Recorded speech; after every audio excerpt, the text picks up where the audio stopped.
बिस्मिल्लाहिर्रहमानिर्रहीम। अस्सलाम वालेकुम। तो जी आज हम स्टार्ट करेंगे तीसरा नंबर लेक्चर। आज हम पढ़ेंगे 1973 का आइन। हम उसे इंग्लिश में 1973 का कॉन्स्टिट्यूशन कहते हैं और उर्दू में हम दूसरा नाम उसे 1973 का दस्तूर भी कहते हैं। तो चले हम स्टार्ट करते हैं। अच्छा जी, तो सबसे पहले जो फर्स्ट नंबर पॉइंट है वो है कि अप्रैल 1972 में मुल्क में मार्शल लॉ ख़त्म हुई। मतलब कि इस दौरान इलेक्शन हो गई और जुल्फ़िकार अली भुट्टो पीएम बन गया। तो मार्शल लॉ ख़त्म होने के बाद 14 अगस्त 1973 को नई कॉन्स्टिट्यूशन भी बन गई और वो 1973 कॉन्स्टिट्यूशन थी। अच्छा, तो जब ये आइन 1973 का आइन जो नाफिज हुई तो ये टोटल 25 अरकान पर मुश्तमिल थे। 25 अरकान पर ये मुश्तमिल थे। तो इसमें तमाम बड़ी सियासी जमातों को नुमाइंदगी दी गई। पाकिस्तान की नई जमहूरी हुकूमत ने मुल्क को एक नया वफाकी पार्लिमानी तर्ज हुकूमत का आइन दिया और चौथी बात ये थी कि ये आइन जो था ये तहरीरी आइन था। तो तहरीरी मतलब जो लिखा गया आइन हो, मतलब रिटन फॉर्म में जो चीज़ मौजूद हो उसे हम तहरीर कहते हैं। तहरीरी कॉन्स्टिट्यूशन या तहरीर आइन था। इंग्लिश में हम उसे रिटन कॉन्स्टिट्यूशन भी कहते हैं। दूसरी बात यह है कि ये आइन असल मानों में एक इस्लामी जमहूरी रियासत का आइन था और पहली मरतबा इस आइन के तहत 2 ईवानी मुकन्नना कायम हुई। 2 ईवानी मुकन्नना। अच्छा, अब 2 ईवानी मुकन्नना क्या है? एक है कि कौमी असम्बली और दूसरा सेनेट भी हम उसे कहते हैं और सेनेट। अच्छा, तो कौमी असम्बली जो है वो ईवानी ज़ीर है। कौन से है? ईवानी ज़ेर भी हम उसे कहते हैं और सेनेट को ईवानी बाला कहते हैं। ईवानी बाला। अच्छा, तो कौमी असम्बली में आबादी के लिहाज से जबकि सेनेट में चारों सूबों को मसावी नुमाइंदगी दी गई और इस आइन में सूबों को सूबाई खुद मुख्तारी हासिल थी, मगर इसके लिए हदूद वाज़िह थी और ये जो थी पाकिस्तान की तमाम सियासी जमातों का मुतफ़िका आइन है। और दूसरी बात यही है कि सबसे मेन पॉइंट ये भी है, एमसीक्यूज़ में भी आ सकती है कि किस डेट पर मतलब कौन से मंथ पर कौन से डेट पर ये कॉन्स्टिट्यूशन नाफिज हुई थी। तो वो 14 अगस्त 1973 को मुल्क में ये कॉन्स्टिट्यूशन नाफिज हुआ। फिर हम आते हैं 1973 के आइन के जो अहम दिफात है, हम उसे नुकात भी कहते हैं। 1973 आइन की अहम दिफात या नुकात भी आप लोग पेपर में लिख सकते हैं, ठीक है। इसमें सबसे पहले जो हम डिस्कस करेंगे वो है विफाकी आइन। क्या है विफाकी आइन? यानी फेडरल कॉन्स्टिट्यूशन भी हम उसे कहते हैं। अच्छा, ये आइन जो था और है भी ये आइन विफाकी है जिसकी रूह से मुल्क चारों सूबों मतलब विफाकी दारुल हुकूमत इस्लामाबाद और शुमाली इलाकों पर मुश्तमिल है। दूसरी नंबर पर जो है वो तहरीरी आइन है। जिस तरह पहले भी मैंने आप लोगों को बताया कि हम उसे रिटन कॉन्स्टिट्यूशन भी या मतलब जो चीज़ रिटन फॉर्म में हो तो हम उसे तहरीर कहते हैं। तो 1973 का कॉन्स्टिट्यूशन जो आइन है वो सरकारी तौर पर तहरीरी शक्ल में मौजूद है और ये कॉन्स्टिट्यूशन जो है ये 280 नुकात पर मुश्तमिल है। कितने? 280 मतलब के 280 नुकात। मैं दिफात भी लिखती हूँ क्योंकि ऐसा ना हो कि आप लोग कंफ्यूज हो जाए, ठीक है। फिर हमारे पास जो थर्ड नंबर पॉइंट है ये पॉइंट फर्स्ट हो गया, ये सेकंड हो गया और ये जो है ये थर्ड नंबर पॉइंट जो है वो पार्लिमानी है। क्या है? पार्लिमानी। अच्छा, ये आइन जो था ये पार्लिमानी है और वज़ीर आज़म और इसका کابینہ کے ارکان پارلیمنٹ سے لیے جاتے ہیں، مطلب پارلیمنٹ سے یہ الیکٹ ہوتے ہیں۔ حکومت کے اختیارات وزیر اعظم کے پاس ہوتے ہیں، جتنے وزیر اعظم مطلب پرائم منسٹر جو ہے جو پی ایم الیکٹ ہوتے ہیں تو ان کے پاس سارے گورنمنٹ کے جو اختیارات ہیں وہ ان کو ٹرانسفر ہو جاتے ہیں۔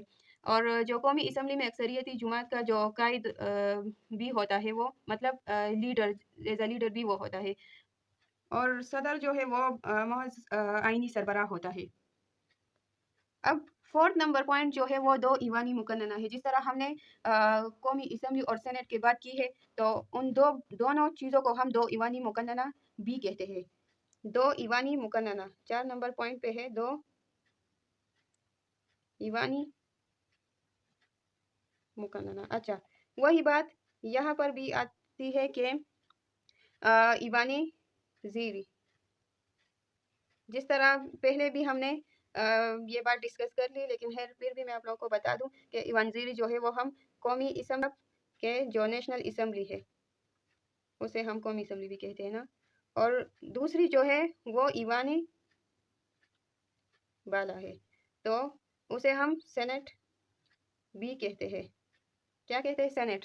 اچھا، تو قومی اسمبلی میں صوبوں کو آبادی کے تناسب سے نمائندگی دی گئی ہے۔ اب میں آپ لوگوں کو یہ بتا دوں کہ صوبوں کو آبادی کے تناسب مطلب یہاں پر یہ بھی آتا ہے کہ اب پنجاب جو ہے اگر وہ علاقہ چھوٹا بھی ہے لیکن وہاں پر آبادی زیادہ ہے تو قومی اسمبلی سے جب ان کو سیٹیں دی جاتی ہے تو وہ ہمارے کے پی کے سے زیادہ ہوتے ہیں، کیونکہ ان کی آبادی زیادہ ہوتے ہیں اور ہمارے کے پی کے میں آبادی کم ہوتے ہیں۔ پھر ہم سے بھی کے پی کے سے بھی بلوچستان والوں کو اس سے بھی زیادہ کم ملتے ہیں، مطلب قومی اسمبلی کے جو سیٹیں ہوتے ہیں وہ اس سے بھی کم ملتے ہیں۔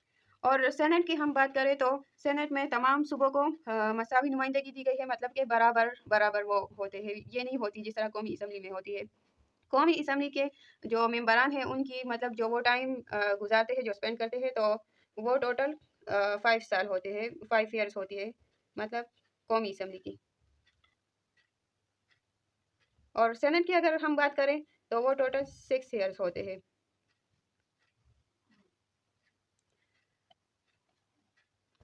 5 سال کے لیے یہ ایم سی کیوز میں بھی آ سکتی ہے، تو اس کو ضرور اپنے ذہن میں رکھیں کہ 5 سال کے لیے قومی اسمبلی میں ممبران جو ہوتے ہیں وہ منتخب کیے جاتے ہیں، اور 6 سال کے لیے جو ہوتے ہیں وہ سینٹ والے ممبر جو ہوتے ہیں وہ الیکٹ کیے جاتے ہیں۔ ٹھیک ہے، پھر ہم آتے ہیں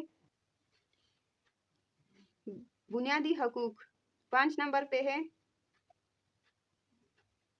بنیادی حقوق، مطلب بیسک رائٹس بھی ہم کہتے ہیں اسے۔ اچھا، تو اس میں کیا ہے کہ 1973 کا جو آئین ہے اس میں عوام کو بنیادی حقوق دیے گئے ہیں اور مقننہ کو ایک قانون سازی کا اختیار حاصل نہیں جو آئین میں دیے گئے بنیادی حقوق سے متصادم ہو۔ اچھا، بنیادی حقوق میں کیا آتا ہے؟ بنیادی حقوق میں جس طرح ایجوکیشن ہے، لائف ہے، مطلب زندگی ہے، اس ٹائپ کے چیزیں جو ہے وہ بنیادی حقوق میں آتے ہیں۔ جس طرح انسان کے بیسک نیڈس ہوتے ہیں تو یہ سب چیزیں جو ہے وہ کس چیز میں آتے ہیں؟ بنیادی حقوق، یعنی بیسک جو رائٹس ہے اس میں آتے ہیں۔ پھر 6 نمبر پہ ہم آتے ہیں ترمیم کا طریقہ کار۔ اچھا، ترمیم کا طریقہ کار۔ ترمیم کا طریقہ کار اس میں کیا ہوتا ہے کہ آئین کے مطابق آئینی ترمیم کا جو بل ہے کسی بھی ایوان میں پیش کیا جا سکتا ہے، اور دوسری بات یہ ہے کہ دونوں ایوانوں میں اس بل کے لیے مطلب ارکان کی 2/3 اکثریت سے منظوری لینا لازمی ہے۔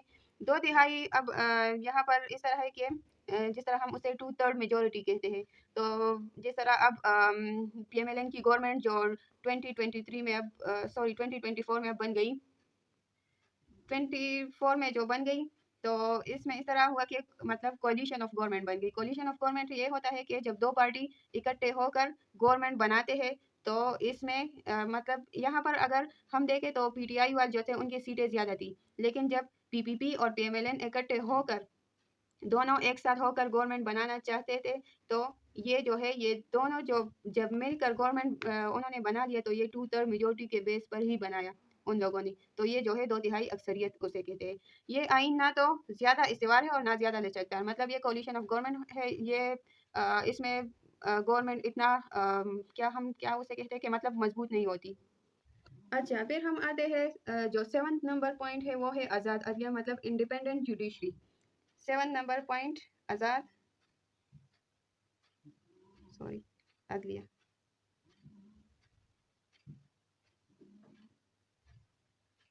अच्छा, आज़ाद अदलिया क्या है कि इस कॉन्स्टिट्यूशन में जो है अदलिया की आज़ादी की ज़मानत जो है वो दी गई है। मतलब कि जो अदलिया है, जो अदलिया हम अदालत वगैरह जो है जुडिशरी हम उसे कहते हैं। अच्छा, तो वो आज़ाद है, वो इंडिपेंडेंट है और इसमें आला अदालतों में जज साहिबान जो है कि जज साहिबान की तकर्री और बरतरफी के लिए एक तरीक़ाकार मौजूद है। और तीसरी बात यह है कि मुल्क की जो मतलब सबसे बड़ी अदालत जो है वो कौन से, वो तो सबको याद है, सुप्रीम कोर्ट है जो मतलब इस्लामाबाद में है ना। और लास्ट पे जो बात की है वो ये भी बताए कि हर सूबे और वफाकी इलाके के लिए हाई कोर्ट्स मौजूद होते हैं। अब लेट सपोज अब सब अगर देख ले, जिस तरह पेशावर में हमारे KPK का जो हाई कोर्ट है वो पेशावर में मौजूद है, लाहौर वाले का अलग है, कराची वालों का अलग है। तो इस तरह हाई कोर्ट हर सूबे का अपना अपना होता है और सुप्रीम कोर्ट जो है वो सबका ही एक होता है। अब 8 नंबर पे जो पॉइंट्स है वो है बिलावास्ता इंतखाबात। बिलावास्ता मतलब हम इनडायरेक्ट इलेक्शन जो है उसे भी कहते हैं। तो हम लिखते हैं कि बिलावास्ता इंतखाबात, ठीक है। अच्छा, इस इस कॉन्स्टिट्यूशन के तहत कौमी और सूबाई असम्बली के लिए हर 5 साल बाद आम इंतखाबात मुनाकिद किए जाते हैं। मतलब कि हर 5 साल बाद जो है इसमें इंतखाबात होते हैं। अच्छा, बिला वास्ता के बारे में अब मैं आप लोगों को बता दूं, तो जिस तरह मैंने आप लोगों को ये भी बताया कि हम उसे इनडायरेक्ट भी कहते हैं। इनडायरेक्ट इस तरह होता है कि जिस तरह हम पूरे मुल्क में इलेक्शन होते हैं। अच्छा, तो ये मुल्क है ना, ठीक है। इस और ये जो है ये नेशनल असम्बली है, ठीक है। नेशनल असम्बली है और ये पूरा मुल्क है। नेशनल असम्बली आई मीन के कौमी असम्बली की बात मैं करती हूँ ना। अच्छा, तो कौमी असम्बली है ये और ये पूरा मुल्क है। तो ये जो MNA और MPs ये सब जब इकट्ठे सॉरी अलग अलग खड़े हुए हैं पूरे मुल्क में, तो सब लोगों ने उनको वोट दिए, ठीक है। सब ने वोट दिया उनको। जब सब ने वोट दिया तो ये सिस्टम क्या था, ये इनडायरेक्ट सिस्टम है। सब ने किसको, MNAs और MPs उन सबको वोट दिए। जो ये पार्टीज के मेम्बरान होते हैं ना, अरकान जो होते हैं, हम उसे मेंबर भी कहते हैं, उर्दू में अरकान कहते हैं। अच्छा, तो उन सबको हम लोगों ने उन्हें इलेक्ट किया। उन्हें इलेक्ट करने के बाद ये जाके नेशनल असम्बली में ये आके ये वोट डालते हैं। जब ये वोट डालते हैं तो ये डायरेक्ट इलेक्शन है। किस चीज़ के लिए वोट डालते हैं, PM के लिए। जो प्राइम मिनिस्टर आता है तो उनके लिए वो लोग वोट डाल के उनको वोट डालने के बाद फिर PM आता है। तो ये डायरेक्ट इलेक्शन है और उर्दू में हम उसे कहते हैं बिल वास्ता, हम उसे उर्दू में कहते हैं। अच्छा, ये तो हो गया। फिर है कि हमारे पास जो 9 नंबर पॉइंट है वो है, यही 8 नंबर था, कौमी ज़ुबान। ये सबसे इम्पोर्टेंट पॉइंट है, कौमी ज़ुबान। अच्छा, नेशनल लैंग्वेज भी हम उसे कहते हैं। उर्दू को कौमी ज़ुबान करार दिया गया है और लेकिन साथ साथ इस बात की भी ज़मानत दी गई है कि जो इलाकाई ज़ुबानों की तरवीज है मतलब और तरक्की के लिए काम किया जाए। इस पॉइंट का मतलब यह है कि हमारा जो नेशनल लैंग्वेज है, जो कौमी ज़ुबान है, वो उर्दू है। जो हम जो हर कंट्री का अपना अपना लैंग्वेज होता है। जिस तरह बांग्लादेश का जो है वो बंगाली है और इंडिया का है जो है वो हिंदी है और टर्की का जो है वो टर्किश है। जिस तरह US जो है वो इंग्लिश बोलते हैं। तो हर कंट्री का अपना अपना लैंग्वेज होता है। जिस तरह का सऊदीया का अरबिक है, तो इसी तरह हमारा कंट्री का जो नेशनल लैंग्वेज है तो वो है उर्दू। तो ये था हमारा 1973 का आइन। और इसके बाद हम इंशाल्लाह करेंगे रियासती पॉलिसी के रहनुमा उसूल जो है क्लास 10 के पास स्टडी के बुक में ये टॉपिक भी है। तो ये करेंगे इंशाल्लाह हम नेक्स्ट क्लास में। ता हाफिज़।